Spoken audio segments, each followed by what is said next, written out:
Kerala cricket ലീഗിന്റെ രണ്ടാം പതിപ്പിന് തുടക്കമാവുകയാണ്. വളരെ കരുത്തുറ്റ 6 ടീമുകൾ. വലിയ പ്രതീക്ഷയോടെ ആവേശത്തോടെയാണ് കേരളത്തിലെ ക്രിക്കറ്റ് ആരാധകർ KCLനെ വരവേൽക്കാൻ നിൽക്കുന്നത്. നമുക്കൊപ്പം ഇപ്പോൾ ചേരുന്നത് ടീമുകളുടെ പരിശീലകരാണ്. 6 പേർ നമുക്കൊപ്പം ചേരുകയാണ്. ഇവരെല്ലാം കേരളത്തിലെ ലെജൻസ് ആണ്, ഇതിഹാസ താരങ്ങളാണ്. നമ്മളെ സംബന്ധിച്ചിടത്തോളം കുറെ കാലങ്ങൾ ഒരുപക്ഷെ ഇവർക്കൊന്നും കിട്ടാത്ത ഒരു എന്താ പറയാ, അന്ന് ആ കാലത്തൊന്നും ടിവിയും വലിയ പത്രമാധ്യമങ്ങളുടെ ഒരു ആഘോഷമൊന്നും ഇല്ലല്ലോ. പക്ഷെ ഇപ്പോഴങ്ങനെയല്ല. അപ്പോൾ വീണ്ടും പരിശീലകരുടെ പായത്തിൽ വരികയാണ്. ഫിറോസ് സി റഷീദ് ആദ്യം ചേരുകയാണ്. ഫിറോസിക്ക, നമുക്കൊന്ന് നടന്നു തുടങ്ങാം. ഓക്കെ, അപ്പം കോഴിക്കോട്, എന്താണ് കോഴിക്കോടിന്റെ സ്ട്രെങ്ത്? രണ്ട് ഈക്വലി ഗുഡാണ് ഇപ്പോൾ ഈ വർഷം. കഴിഞ്ഞ വർഷം കുറച്ച് ബോളിംഗ് സൈഡ് കുറച്ച് പ്രശ്നങ്ങളുണ്ടായിരുന്നു, പക്ഷെ അതെല്ലാം ഞാൻ മേക്കപ്പ് ചെയ്തു, ബാറ്റിംഗിൽ കൂടെ മേക്കപ്പ് ചെയ്തിട്ടുണ്ടായിരുന്നു. ഈ വർഷം ഈക്വലി ഗുഡാണ്. നമുക്കൊരു സ്ട്രോങ് ബാക്കപ്പ് ഉണ്ട്, ബോളേഴ്സും ഈക്വലി ബാലൻസ്ഡ് ആണ് ടീം. കഴിഞ്ഞ തവണ ഫൈനലിൽ നേരിയ വ്യത്യാസത്തിനാണ്. അതെ അതെ അതെ, ഇത്തവണ തിരിച്ചു പിടിക്കാന്നുള്ള ഇതിലാണ് വന്നേക്കുന്നത്. നഷ്ടപ്പെട്ടത് എല്ലാവരും അത് തന്നെയാണ് ഉദ്ദേശിക്കുന്നത്. ഓക്കെ, എന്താണ് ടീമിന്റെ ഒരു സ്ട്രെങ്ത് എന്ന് പറയാവുന്നത്? ബൗളിംഗ് ആണോ, ബാറ്റിംഗ് ആണോ? ബാറ്റിംഗ് തന്നെ കൂടുതൽ. നമ്മളെ മെയിൻ ലാസ്റ്റ് ഇയറിലെ കോർ സെയിം നമുക്ക് റീറ്റെയിൻ ചെയ്തിട്ടുണ്ട്. കൂടാതെ അഡീഷണൽ ആയിട്ട് 2 ബാറ്റ്സ്മാരെ കിട്ടിയിട്ടുണ്ട്. പിന്നെ അതുപോലെ തന്നെ കുറച്ച് ബോളേഴ്സ്, എക്സ്പീരിയൻസ്ഡ് ബോളേഴ്സിനും കൂടെ ആഡ് ഓൺ ആയിട്ടുണ്ട്. സോ അതുകൊണ്ടാണ് കുറച്ചും കൂടി ബോളിംഗ് കുറച്ചും കൂടി അപ്ഗ്രേഡഡ് ആയിരിക്കുന്നത്. ഈ രോഹൻ കുന്നുമ്മൽ, സൽമാൻ നിസാർ കോംബോ, അത് എത്രമാത്രം ടീമിന് വലിയ കരുത്താകും? അവർ സ്റ്റിൽ ലാസ്റ്റ് ഇയർ ഏറ്റവും കൂടുതൽ റൺ അടിച്ച് ഇതിൽപ്പെടുന്ന ആൾക്കാരാണ്. പിന്നെ അതുകൂടാതെ തന്നെ ഈ വർഷ സീസണിൽ തന്നെ കൂടുതൽ ഇവരെ ബാറ്റിൽ നിന്ന് ഒരുപാട് റൺസ് വന്നിട്ടുണ്ട്. അപ്പം മോസ്റ്റ് എക്സ്പീരിയൻസ് പ്ലേയേഴ്സ് 2 പേരും. കാരണം ഇപ്പോൾ കേരളത്തിൽ കിട്ടാവുന്നതിൽ നല്ല batsman, one of the best, രണ്ടാം ബെസ്റ്റ് ബാറ്റ്സ്മാൻ മറ്റൊരു ടീമുകളിലും ഉണ്ട്. പക്ഷെ നമ്മുടെ ടൈമിൽ ഈ പറഞ്ഞ നമ്മുടെ ടീമിൽ വന്നിരിക്കുന്നതിൽ 2 പേരും ഈക്വലി ഗുഡ് ആണ്. അതിൽ സച്ചിൻ കൂടി അതിനൊപ്പം ചേർന്നു. അതാ പറഞ്ഞത്, പുതിയ ആൾക്കാർ വന്നതിൽ 2 ബാറ്റ്സ്മാൻ അഡീഷണൽ വന്നതാണ് ഈ പറയുന്നത്. സച്ചിനും കൂടെ അതിലും കൂടെ ആഡ് ഓൺ ആയിട്ടുണ്ട്. കൂടാതെ പ്രീതീഷ് പവൻ ഒരു ബാറ്റ്സ്മാൻ വന്നിട്ടുണ്ട്. സ്ട്രോങ് ആണ് നമ്മുടെ. നമുക്കുണ്ട് backup bowling is okay, fine.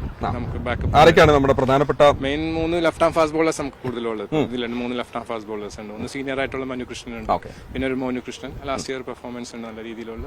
പിന്നെ ഇബിനു ലാസ്റ്റ് ഇയർ മിസ് ചെയ്തു. ഞങ്ങളുടെ ഫസ്റ്റ് ടൂർണമെന്റ് ഐ തിങ്ക് ക്യാമ്പിന്റെ ഇടയിൽ മിസ് ഔട്ട് ചെയ്ത ഈ വർഷത്തെ KCNSK ട്രോഫിയിൽ ടോപ്പ് വിക്കറ്റ് ടേക്കറും കൂടിയാണ്. I think so they are good fast bowling and youngsters, കുറച്ച് സ്പിന്നേഴ്സും. ഒരു മിഥുനുണ്ട്, ഫസ്റ്റ് ഓൾറെഡി IPL കളിച്ചൊരു പ്ലെയർ ഉണ്ട് മിഥുൻ, ലെഗ് സ്പിന്നർ. കട്ടക്കാണ് കാലിക്കറ്റ്. അതെ, ഷുവർ ആയിട്ടും. ഓക്കെ, റൈഫിയെ സംബന്ധിച്ചിടത്തോളം ഒരുപക്ഷെ എതിർ ടീമുകളൊക്കെ വയക്കുന്ന ഒരു വജ്രായുധം എന്ന് പറയുന്നത് സഞ്ജുവാണ്. പക്ഷേ ഇപ്പോൾ ഏഷ്യ കപ്പിൽ ടീമിൽ സ്ഥാനം കിട്ടി സഞ്ജു ഒരു പക്ഷേ ഇടയ്ക്ക് ക്യാമ്പിൽ അങ്ങോട്ട് പോകുമെന്നുള്ളൊരു ആശങ്കയൊക്കെ ഉണ്ടാവുമല്ലോ. അപ്പോൾ സഞ്ജു ഉള്ള ടീം എന്ന് പറയുമ്പോൾ എല്ലാവരും ശ്രദ്ധിക്കുന്ന ഒരു ടീം തന്നെയാണ്. എന്താണ് നമ്മുടെ കൊച്ചിയുടെ ഒരു കരുത്ത് എന്ന് പറയുന്നത്? ഉറപ്പായിട്ടും, കാരണം ടീം മാനേജ്മെന്റിന്റെ ഏറ്റവും വലിയൊരു ഡ്രീം തന്നെയായിരുന്നു സഞ്ജുവിനെ ടീമിലേക്ക് കൊണ്ടുവരാന്നുള്ള, കൊച്ചി ടീമിലേക്ക്. അപ്പോൾ അത് തീർച്ചയായിട്ടും അത് സാധിച്ചു. അപ്പോൾ വലിയൊരു ചലഞ്ചാണ് നമ്മളെ വെയിറ്റ് ചെയ്യുന്നത്. കാരണം സഞ്ജു ടീമിലേക്ക് വരുമ്പോൾ അതിൽ ഒരു വലിയൊരു ഫയർ അല്ലെങ്കിൽ ഇമ്പാക്ട് ഉണ്ടെന്നുള്ള ഒരു സംശയമില്ല. അതിനുശേഷം പിന്നെ നമുക്ക് ആ ഒരു ഉഗ്രൻ ടീമിനെ ബിൽഡ് ചെയ്യേണ്ടിയിരിക്കുന്നു. പക്ഷെ നമുക്കൊരു 15 മിടുക്കന്മാരായ കടുവ കുട്ടികളെ കിട്ടി എന്ന് വേണം പറയാൻ. അതിൽ എക്സ്പീരിയൻസും യൂത്തും ചേർന്ന് ഒരു നല്ലൊരു ബാലൻസ് നമുക്ക് ഫൈൻഡ് ചെയ്യാൻ സാധിച്ചു. അപ്പോൾ അതിന്റെ കൂടെ സഞ്ജുവും കൂടെ വരുമ്പോൾ കുട്ടികളുടെയൊക്കെ ആ ഒരു പ്ലേയേഴ്സിന്റെ ആ ഒരു എക്സൈറ്റ്മെന്റ് തീർച്ചയായിട്ടും വളരെയധികം തന്നെയാണ്. അതിനെക്കാട്ടിലേക്ക് ഉപരി എനിക്ക് തോന്നുന്നു കേരള ക്രിക്കറ്റ് ലീഗ് ഈ ഒരു ടൂർണമെന്റ് എന്ന് പറയുമ്പോൾ തീർച്ചയായിട്ടും നമ്മുടെ കേരള ക്രിക്കറ്റിന്റെ ഗ്രോത്ത് അതാണ് എടുത്ത് പറയേണ്ടത്. പ്രത്യേകിച്ച് കഴിഞ്ഞ സീസൺ ഈ ഒരു ടൂർണമെന്റിൽ നിന്നും യങ്സ്റ്റേഴ്സും ബാക്കി ഒരുപാട് സീനിയർ പ്ലേയേഴ്സൊക്കെ IPLലേക്ക് തിരിച്ചു വരുന്നു. ഞങ്ങളും ഒരു സീസണിൽ ഇതുപോലെ വൺഡേയും T20 ഒക്കെ ജയിക്കുന്ന സമയത്ത് 8 പ്ലേയേഴ്സാണ് IPLലേക്ക് വന്നിരുന്നത്. അപ്പോൾ തീർച്ചയായിട്ടും നമ്മളെല്ലാവരും നേരത്തെ ഇതുപോലെ ഒരുമിച്ച് കളിച്ചവർ, നമുക്ക് എല്ലാവർക്കും ഇപ്പോൾ നമ്മളെല്ലാവരും ആഗ്രഹിച്ചിരുന്നതാണ് ഇങ്ങനൊരു പ്ലാറ്റ്ഫോമിൽ ഇവിടെ കളിക്കണമെന്ന്. പക്ഷേ ഈ ഒരു സമയത്ത് ഈ പ്ലേയേഴ്സിന്റെ കൂടെ അതിന്റെ ഒരു ഭാഗമാകാൻ പറ്റുന്നതിൽ ഒരുപാട് ഗ്രേറ്റ്ഫുൾ ആണ്. നമ്മുടെ ആ ഒരു യൂണിയൻ തന്നെയാണ്, നമ്മളെല്ലാവരും കളിച്ച ആൾക്കാരുടെ ഒരു യൂണിയൻ തന്നെയാണ്. റൈഫിയെ കാണുമ്പോൾ നമ്മൾ ചോദിക്കാൻ വെച്ചൊരു ചോദ്യം, ഈ കഴിഞ്ഞ IPL നമ്മുടെ കൊച്ചി ടസ്കേഴ്സ് റൈഫി എന്നൊരു വിക്കറ്റ് എടുത്ത് തലയിൽ ഒരു കെട്ടൊക്കെ കെട്ടി ആഘോഷിക്കുന്നത് നമ്മുടെ മനസ്സിലുള്ള ഒരു ചിത്രമാണ്. നമുക്കൊരു IPL ടീം ഇല്ലാതെ പോയതിന്റെ ഒരു വിഷമം മൊത്തത്തിലുണ്ട് നമുക്ക്. ഒരു സംശയമില്ല. അതെല്ലാം നമുക്കൊരു ഈ പറഞ്ഞ പോലെ എത്രത്തോളം പ്ലേയേഴ്സിനെ കളിക്കായിരുന്നു. കാരണം കേരള ക്രിക്കറ്റ് ലീഗ് വന്നപ്പോൾ എത്രത്തോളം പ്ലേയേഴ്സാണ് ഇപ്പോൾ ആ ഒരു എക്സ്പോഷർ കിട്ടുന്നത്. കാരണം ലൈവ് മാച്ചസ് ഉണ്ട്, ഇന്റർനാഷണലി ഇവരെല്ലാവരും അംഗീകരിക്കപ്പെടുകയാണ്. ഒരു വലിയൊരു പ്ലാറ്റ്ഫോം തന്നെയല്ല. അപ്പോൾ ഒരു IPL ടീം ഒരു പക്ഷേ വന്നു കഴിഞ്ഞാൽ അത് എന്തായാലും നമ്മുടെ പ്ലേയേഴ്സിന്, ഡൊമസ്റ്റിക് പ്ലേയേഴ്സിനൊക്കെ ഒരുപാട് ഹെൽപ്ഫുൾ ആയിരിക്കും. ഒരുപാട് കാര്യങ്ങൾ പഠിക്കാൻ പറ്റും. അതാണ് എനിക്ക് പഠിക്കാൻ പറ്റിയത്. കാരണം IPLിലേക്ക് ഡിഫറെൻറ്റ് ടീംസിൻ്റെ കൂടെ ആ ഒരു ഡ്രസ്സിംഗ് റൂമൊക്കെ ഷെയർ ചെയ്യുന്ന സമയത്ത് നമുക്ക് ഒബ്സർവ് ചെയ്ത് പ്ലേയേഴ്സിൻ്റെ കൂടെയൊക്കെ ഒരുപാട് കാര്യങ്ങൾ പഠിക്കാൻ പറ്റും. അത് നമുക്ക് വന്ന് ബാക്കിയുള്ള പ്ലേയേഴ്സിലേക്ക് അത് പകർന്നു കൊടുക്കാൻ സാധിക്കും. അപ്പോൾ തീർച്ചയായിട്ടും ടീം വന്നു കഴിഞ്ഞാൽ അതൊരു വലിയൊരു സന്തോഷം തന്നെയായിരിക്കും. ഒറ്റ വാക്കിൽ നമ്മുടെ ബാറ്റിംഗ് ബൗളിംഗ് സ്ട്രെങ്ത് എന്തൊക്കെയാണ് കൊച്ചി? തീർച്ചയായിട്ടും ഒരു ഓൾറൗണ്ട് സൈഡ് എന്ന് പറയാം. നമുക്ക് ഓൾറൗണ്ടേഴ്സ് ആണ് കൂടുതലും ടീമിലുള്ളത്. അതിൽ സഞ്ജു കൂടെ വരുമ്പോൾ തീർച്ചയായിട്ടും നല്ലൊരു ഫീൽ തന്നെയായിരിക്കും, നല്ലൊരു ഒരു ശക്തി തന്നെയായിരിക്കും ടീമിലേക്ക് വരുന്നത്. സ്പിൻ യൂണിറ്റ് ആണെങ്കിലും മീഡിയം ബേസ് ഓൾറൗണ്ടേഴ്സ് ആണെങ്കിലും ബാറ്റേഴ്സ് ആണെങ്കിലും experience and mix of youngsters അത് തന്നെയാണ്. ആസിഫിനെ പോലുള്ള തീപ്പൊരി ബോളർമാരുണ്ട് അല്ലേ? തീർച്ചയായിട്ടും 140, 145 കൺസിസ്റ്റന്റ് ആയിട്ട് എറിയുന്ന ആളാണ്. IPL-ലൊക്കെ നമ്മൾ കണ്ടാണ്. ധോണിയുടെ കൂടെയൊക്കെ അദ്ദേഹത്തിന്റെ ആ ഒരു എക്സ്പീരിയൻസ് വളരെ വലുത് തന്നെയാണ്. അത് ഉഗ്രനായിട്ട് ആസിഫ് ടീമിലേക്ക് പകരുന്നുണ്ട്. അതാണ് ആ ഒരു കൾച്ചർ ബിൽഡിംഗ് എന്ന് പറയുന്നത്, ഒരു ലെഗസി അല്ലെങ്കിൽ ആ ഒരു കൾച്ചർ ബിൽഡിംഗ് എന്ന് പറയുന്നത്. തീർച്ചയായിട്ടും ഈ പ്ലേയേഴ്സിന്റെ ഒക്കെ എക്സ്പീരിയൻസ് അവർ ഇവിടെ ഒന്ന് ഷെയർ ചെയ്യുമ്പോൾ അത് മികച്ച രീതിയിലാണ് ആസിഫിനെ പോലെയുള്ള അത്രയും എക്സ്പീരിയൻസ്ഡ് ആയിട്ടുള്ള താരങ്ങൾ അവിടെ ഷെയർ ചെയ്യുന്നത്. ഓക്കെ, ശ്രീ എസ് മനോജ്, ട്രിവാൻഡ്രം റോയൽസിന്റെ പരിശീലകനാണ് അദ്ദേഹം. 96 മുതൽ കേരളത്തിന്റെ രഞ്ജി ട്രോഫിയിൽ നിറസാന്നിധ്യമായ എസ് മനോജ്. ട്രിവാൻഡ്രം കൃഷ്ണ പ്രസാദ് അല്ലെ ക്യാപ്റ്റൻ വരുന്നു, ബേസിൽ തമ്പിയുണ്ട്. ഒറ്റ നോട്ടത്തിൽ ആരും അസൂയപ്പെട്ടു പോകുന്ന ഒരു ടീമാണ്. തീർച്ചയായിട്ടും ഡെഫിനറ്റ് ആയിട്ടും നമ്മൾ ഇതിനെ കാണുന്നത് നമ്മുടെ ഹോം ഗ്രൗണ്ട് ആയിട്ടാണ് കാണുന്നത്. കാര്യം എന്ന് വെച്ചാൽ ഇവിടെയാണല്ലോ ട്രിവാൻഡ്രത്താണല്ലോ കളി മറ്റാർക്കും അവകാശപ്പെടാനില്ല. ഇപ്പൊ അതുകൊണ്ട് തന്നെ നമ്മുടെ ഒരു ക്രൗഡിന്റെ സപ്പോർട്ടൊക്കെയാണ് നമ്മൾ പ്രതീക്ഷിക്കുന്നത്. കാരണം എന്താ വെച്ചാൽ അതിനുവേണ്ടി നമ്മൾ കുറെ കാര്യങ്ങൾ ചെയ്തിരുന്നു. ട്രിവാൻഡ്രം റോയൽസ് എന്ന് പറയുമ്പോൾ ട്രിവാൻഡ്രം ബേസ് ചെയ്തിട്ടുള്ള ടീമാണ്. പിന്നെ ടീമിന്റെ ഒരു ബാലൻസ്ഡ് ആയിട്ടുള്ള ഒരു ടീമാണ് നമ്മുടെ ഈ വർഷം. നല്ല കുറെ ഫാസ്റ്റ് ബോളേഴ്സിനെ ടീമിൽ എത്തിക്കാൻ സാധിച്ചു. കഴിഞ്ഞ വർഷം നമ്മൾ ലാക്ക് ചെയ്ത ഒരു ഏരിയ ആയിരുന്നു അത് ഈ വർഷം നമ്മളത് ഫുൾഫിൽ ചെയ്തിട്ടുണ്ട്. നല്ല ഭംഗിയായിട്ടുള്ള ഫാസ്റ്റ് ബോളേഴ്സ്, ബേസിൽ തമ്പി അടക്കമുള്ള മികച്ച പേസർമാർ ടീമിൽ. അതുപോലെ തന്നെ നല്ല മീഡിയം പേസ് ഓൾറൗണ്ടേഴ്സ്, നിഖിൽ എമ്മിനെയും അഭിജിത്ത് പ്രവീണിനെയൊക്കെ പോലെയുള്ള നല്ല ഓൾറൗണ്ടേഴ്സിനെ ടീമിൽ എത്തിക്കാൻ സാധിച്ചു. അതിനെ പോലെയുള്ള നല്ലൊരു സ്പിന്നറിനെ ഈ നമ്മുടെ കേരളത്തിലെ ഈ സർക്യൂട്ടിൽ ആക്ച്വലി സ്പീക്കിംഗ് ഈ കഴിഞ്ഞ കുറച്ച് നാളുകളായിട്ട് ഏറ്റവും മികച്ച രീതിയിൽ ബോൾ ചെയ്യുന്ന ഒരു ലെഫ്റ്റ് ഹാൻഡ് സ്പിന്നറാണ് അജിത്ത്. പിന്നെ ബാറ്റിംഗ് ഡിപ്പാർട്ട്മെന്റിലേക്ക് വരുമ്പോൾ നമ്മുടെ ഫയർ പവർ കിച്ചു നല്ല ഫോമിലാണ്, നല്ല ടച്ചിലാണ് കൃഷ്ണപ്രസാദ്. അതുപോലെ തന്നെ ബാസിത്ത് ആഫ്റ്റർ ഓൾ പറയേണ്ട ആവശ്യമില്ല. നമ്മൾ ക്യാപ്റ്റൻസിയുടെ ഒരു ബേർഡൻ അതും കൂടെ മാറ്റി വെച്ചിട്ടാണ് ഇപ്പോൾ കൊടുത്തിരിക്കുന്നത്. അതെ, അടിച്ച് കളിക്കാൻ തന്നെ വിട്ടിരിക്കുന്നത്. അതുപോലെ തന്നെ പിന്നെ ഗോവിന്ദ് പൈ കഴിഞ്ഞ സീസണിൽ ഗംഭീര പെർഫോമൻസ് ആയിരുന്നു. റിയ ബഷീർ, അങ്ങനെ നല്ലൊരു ടീമിനെ ഈ വർഷം നമുക്ക് സെറ്റ് ചെയ്യാനായിട്ട് സാധിക്കും. അതുപോലെ തന്നെ ഈ ടൂർണമെന്റ്സിലെല്ലാം മറ്റൊരു മികച്ച പ്രകടനം കാഴ്ചവെച്ച ആളെന്ന് പറയുന്നത് സുബിനാണ്, നമ്മുടെ വിക്കറ്റ് കീപ്പർ ബാറ്റർ. അപ്പൊ അങ്ങനെ നല്ലൊരു വെടിക്കെട്ട് ടീമിനെയാണ് നമ്മൾ സെറ്റ് ചെയ്തിരിക്കുന്നത്. കപ്പ് ഇവിടെ തന്നെ നിർത്തും നമ്മൾ. ഞാനിത് പറഞ്ഞു കഴിയുമ്പോഴേക്കും ഇപ്പൊ വിൻ പറയാൻ പോകുന്നത് എന്താണെന്ന് വെച്ചാൽ വെടിക്കെട്ട് ടീമാണെന്നാണ് അവൻ പറയാൻ പോകുന്നത്. കാരണം വെച്ചാൽ അവൻ തൃശൂർ ടൈറ്റൻസ് ആണ്. അതിനു മുമ്പ് ഞാൻ പറയുന്നത് ട്രിവാൻഡ്രം റോയൽസ് ആണ് വെടിക്കെട്ട്. അതിനു മുമ്പ് സോണി ചെറുവത്തൂർ, മുഹമ്മദ് അസറുദ്ദീൻ, അക്ഷയ് ചന്ദ്രൻ, വിഘ്നേഷ് പുത്തൂര്, ഈ പേരുകളൊക്കെ നമ്മൾ കഴിഞ്ഞ സീസണിൽ വളരെ കേട്ടതാണ്. പൊതുവെ ഒരു പുതുമുഖ ടീം എന്നൊക്കെ നമുക്ക് പറയാം, അല്ലെങ്കിൽ പുതിയ മാറ്റങ്ങൾ കൊണ്ടുവന്ന ഒരു പരീക്ഷണത്തിനാണ് ആലപ്പി. അപ്പം തുഴഞ്ഞ് കപ്പെടുത്തങ്ങ് പോവാന്നുള്ളത് തന്നെയാണ്. ഒരുപാട് തുഴയല്ലേ എന്നാണ് നമുക്ക് പറയാനുള്ളത്. കുറേയൊക്കെ അടിക്കണം എന്നുള്ളതാണ്. പക്ഷെ അതിന് പാകത്തിലുള്ള താരങ്ങളെ എത്തിക്കാനായിട്ട് സാധിച്ചിട്ടുണ്ട് എന്നുള്ളതാണ് എനിക്ക് തോന്നുന്നത്. ഏതാണ്ട് 4 താരങ്ങളെ റീറ്റെയിൻ ചെയ്ത ടീമുകൾ വളരെ ചുരുക്കം ചില ടീമുകളിലൊന്നാണ്. അതിൽ 4 പേര് അസറുദ്ദീൻ ആയിക്കോട്ടെ, അക്ഷയ് ചന്ദ്രൻ ആയിക്കോട്ടെ, അക്ഷയ് TK, അതേപോലെ തന്നെ KCL-ന്റെ ഈ വേദിയിൽ നിന്നും IPL-ന്റെ വലിയ ലോകത്തിലേക്ക് എത്തിയ വിഘ്നേഷ് പുത്തൂർ ഇക്കുറി ഒരുപക്ഷെ തേച്ച് മിനുക്കിയ നല്ല ആയുധമായിട്ട് നമ്മുടെ നിരയിലേക്ക് എത്തിയിട്ടുണ്ട്. അദ്ദേഹം പരിക്കിൽ നിന്നൊക്കെ മാറി ഏറ്റവും മികച്ചത് പുറത്തെടുക്കും എന്നുള്ള പ്രതീക്ഷയാണ് നമുക്കുള്ളത്. അതിനോടൊപ്പം തന്നെ ഒരുപക്ഷെ ഇന്ത്യൻ ക്രിക്കറ്റിലല്ല, ലോക ക്രിക്കറ്റിലെ തന്നെ ഓൾറൗണ്ടർമാരുടെ മുമ്പ് ഏതാണ്ട് 3-ാം സ്ഥാനത്തുള്ള ജലജ് സക്സേനയെ പോലുള്ള പരിചയസമ്പന്നനായ IPL-ൽ പരിചയമുള്ള ആഭ്യന്തര കരിയറിൽ എപ്പോഴും മികച്ച പ്രകടനങ്ങൾ കാഴ്ചവെച്ചിട്ടുള്ള ജലജ് സക്സേനെ നമ്മുടെ നിരയിലേക്ക് എത്തിക്കാൻ സാധിച്ചു എന്നുള്ളത് ഒരുപക്ഷെ നമുക്കൊക്കെ ഒരുപാട് അഭിമാനമുള്ള കാര്യമാണ്. അദ്ദേഹത്തിൽ നേരെ നമ്മുടെ യുവതാരങ്ങൾക്ക് പഠിക്കാൻ സാധിക്കും. അതിനോടൊപ്പം തന്നെ അദ്ദേഹത്തിന് ചില മത്സരങ്ങൾ ജയിക്കാനും സാധിക്കുമെന്ന് തോന്നുന്നു. അതോടൊപ്പം തന്നെ ബേസിൽ NPAയും ശ്രീഹരി എന്ന ലെഫ്റ്റ് ഹാൻഡ് സ്പിന്നറേയും കൂടി എത്തുമ്പോൾ സന്തുലിതമായ ഒരു ടീമാണ്, ശക്തമായ ടീമാണ്. വിശ്വാസത്തോടുകൂടി കളിക്കാൻ സാധിക്കുകയാണെങ്കിൽ ചില നല്ല നേട്ടങ്ങൾ നേടാൻ സാധിക്കും. ഭയക്കണം ആലപ്പുഴയാണ് അല്ലെ? ഭയക്കുന്നതാണ് നല്ലത്.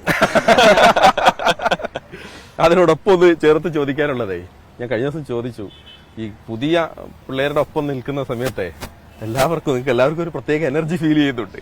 അല്ല, അത് പക്ഷേ നമുക്ക് തൊട്ടു മുമ്പ് ഫിറോസ്കയും മനോഹരനെ കളിച്ചിട്ടുണ്ട്. ഞങ്ങൾക്കൊപ്പം എനിക്ക് ഒപ്പം വിനൻ ഭായി കളിച്ചിട്ടുണ്ട്. ഞങ്ങളൊക്കെ ഏതാണ്ട് ഒരേ സമയത്ത് ജൂനിയർ ക്രിക്കറ്റും അതിനുശേഷം പിന്നീട് രഞ്ജി ട്രോഫിയൊക്കെ കളിച്ചിട്ടുണ്ട്. അതിനുശേഷം റെയ്ഫിയും മോനുഷും ഒക്കെ വന്നിട്ടുണ്ട്. ഇവരൊക്കെ ഇപ്പോൾ പരിശീലകരുടെ കുപ്പായം അഴിയുന്ന സമയത്ത് തീർച്ചയായിട്ടും ഞങ്ങൾക്ക് ഞങ്ങളുടെ പഴയ കാലങ്ങളിലേക്കൊന്ന് തിരിഞ്ഞു നോക്കാനും അത് അയവേർക്കാനും ഒക്കെ ഉള്ള ഒരു അവസരം കിട്ടും. അതിനോടൊപ്പം തന്നെ പുതിയ പിള്ളേരുടെ പുതിയ കളികൾ കാണാനും അതിനോടൊപ്പം നിൽക്കാനും ഒക്കെ പറ്റുന്നത് കൊള്ളാം, രസമുണ്ട്.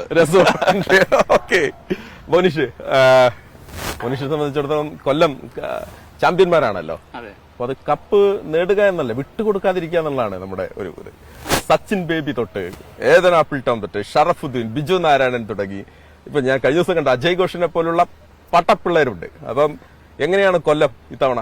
സ്ട്രോങ് അല്ലേ? കൊല്ലത്തിന്റെ ടീം ഭയങ്കര ബാലൻസ് ടീമാണ്. So lot of good all-rounders, lot of match winners. നമുക്ക് കുറെ മാച്ച് വിന്നേഴ്സ് ഉണ്ട്. ബീറ്റ് ബോളിംഗ് ആയാലും ബാറ്റിംഗ് ആയാലും. അഭിഷേക് ജയ് നായർ, പിന്നെ MS Akhil, Sachin baby, Vishnu Vinod. So അവിടെ ഭയങ്കര ഒരു എക്സ്പെക്ടേഷൻ ഉണ്ട് വിഷ്ണു വിനോദ് ആകുമ്പോ. സോ ബോളേഴ്സിൽ 135+ വരെയാണ് Pavan Raj, Eden Apple Tom. So spinners ആകുമ്പോൾ നമുക്ക് വിജയ് വിശ്വനാഥ്, ബിജു നാരായൺ, MS അഖിൽ, ആഷിഖ്. സോ ഭയങ്കര ബാലൻസ് ടീമാണ്. സോ നമ്മളുടെ മെയിൻ ഒരു സ്ട്രെങ്ത് പറഞ്ഞ ഒരു കെമിസ്ട്രിയാണ്, ടീം കെമിസ്ട്രി, ബോണ്ടിങ്, ഭയങ്കര ബോണ്ടിങ് ആണ്. സോ ഐ തിങ്ക് ഈ വർഷം നന്നായി ചെയ്യും. ഓക്കെ. കഴിഞ്ഞ തവണ ഏറ്റവും മികച്ച ബോളർമാരുടെ പട്ടികയിൽ 2ഉം 3ഉം സ്ഥാനത്ത് നിൽക്കുന്ന 2 താരങ്ങൾ ഷറഫുദ്ദീനും ബിജു നാരായണനും അല്ലെ? 18 വിക്കറ്റ്, 17 വിക്കറ്റ്. അവരിത്തവണ ഒപ്പമുണ്ട്. അപ്പൊ കൊല്ലത്തിന് ഏറ്റവും കൂടുതൽ പേടിക്കേണ്ടത് കൊല്ലത്തിന്റെ ബൌളിങ്ങിനെ തന്നെയായിരിക്കും. തീർച്ചയായിട്ടും. കാരണം ബോളിംഗിൽ ഒരു ആഡ് ഓൺ നമുക്ക് കിട്ടിയത് ഈഡൻ ആപ്പിൾ ടോം ആണ്. സോ അജയ് ഘോഷ്, ഇവരൊക്കെ ഒരു എക്സ്ട്രാ ഒരു സാധനം ഉണ്ട്, എക്സ് ഫാക്ടർ ഉണ്ട്. അതെന്തായാലും കാണാൻ ഒരു ഇതുണ്ടാവും. വിഷ്ണു വിനോദിനെ പിക്ക് ചെയ്യാനുള്ള ഒരു ചേതോ വികാരം എന്തായിരുന്നു? പെട്ടെന്ന് ഇങ്ങോട്ട് എടുത്ത് വിഷ്ണുവിനെ പോലെ ഒരു ബ്ലാസ്റ്റ് ചെയ്യുന്ന ഒരു ബാറ്റർ ഒപ്പം ഉണ്ടെങ്കിൽ കുറെ കൂടി ഈസിയാണ് എന്നുള്ള തോന്നൽ തന്നെ. അതെ, അതിൽ ചിന്തിക്കാൻ ഒന്നുമില്ല. ഏത് ടീമായാലും അവർ പോകും വിഷ്ണു വിനോദിന് വേണ്ടി, കൊത്തിക്കൊണ്ടുപോകാൻ പറ്റുന്ന ഒരു ബാറ്റർ. അതെ. സോ അവൻ നിന്നാ ഒറ്റക്ക് കളി ജയിപ്പിക്കും, അങ്ങനത്തെ ഒരു ടാലന്റ് ആണ്. സോ ഒന്നും പറയാനില്ല. ഓക്കെ. ശ്രീ വിനൻജി നായർ, പൂരങ്ങളുടെ നഗരമായ തൃശ്ശൂരിൽ ക്രിക്കറ്റിന്റെ ഏറ്റവും മനോഹരമായ പൂരം ഞങ്ങളുടേതാകും എന്ന് പറയുന്നത് അല്ലേ? തീർച്ചയായിട്ടും മനോജ് പറഞ്ഞതിന് ഞാൻ അത് തിരിച്ചു പറയാണ്. പൂരം ഞങ്ങൾക്കുള്ള തൃശ്ശൂരിന്റെ സ്വന്തമാണ്. അത് ഞങ്ങൾ ആർക്കും വിട്ടുകൊടുക്കാൻ ഉദ്ദേശിക്കുന്നില്ല. നമ്മൾ ഈ കപ്പ് എടുത്തിട്ട് ആ റൗണ്ട് അല്ലെ, റൗണ്ട് ഒന്ന് ഓൾറെഡി ഞങ്ങൾ സെറ്റ് ചെയ്തിട്ടുണ്ട്. തേക്കിൻകാട് മൈതാനത്തിൽ ഞങ്ങൾ റൗണ്ട് പോയിരിക്കും. എങ്ങനെയുണ്ട് നമ്മളൊരു ടീമിന്റെ ഒരു സ്ട്രെങ്ത് ബൌളിംഗ് ബാറ്റിംഗ് നിരയിലേക്ക് വന്നാൽ?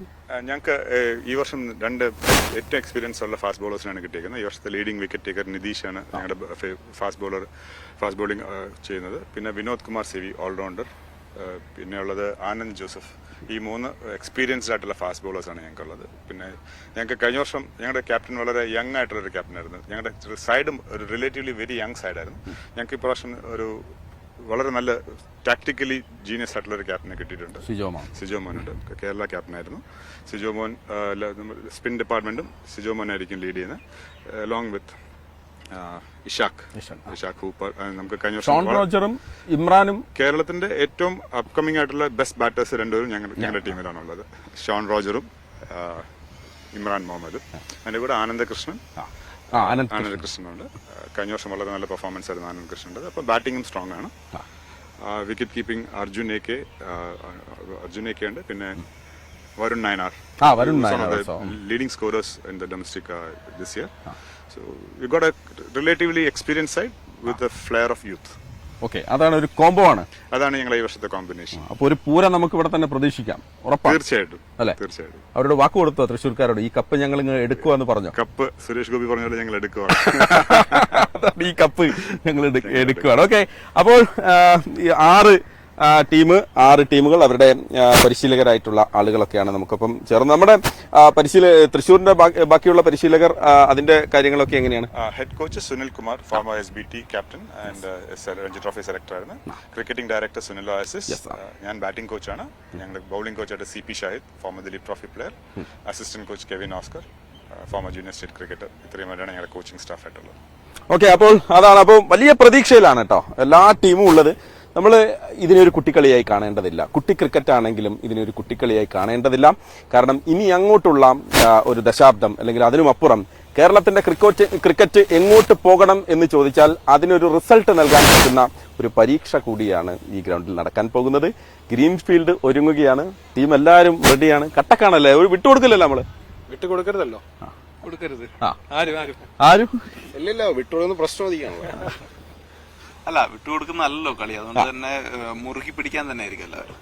വിട്ടുകൊടുക്കാൻ പണിയില്ല. ഞങ്ങൾ തമ്മിൽ പോലും ഇപ്പൊ കളിക്കുമ്പോൾ വിട്ടുകൊടുക്കാറില്ല. ഓക്കെ, അപ്പോൾ അതാണ്. അപ്പൊ കാണുക, KCL-ന്റെ അംഗത്തിലേക്ക് കിടക്കുകയാണ് നമ്മൾ.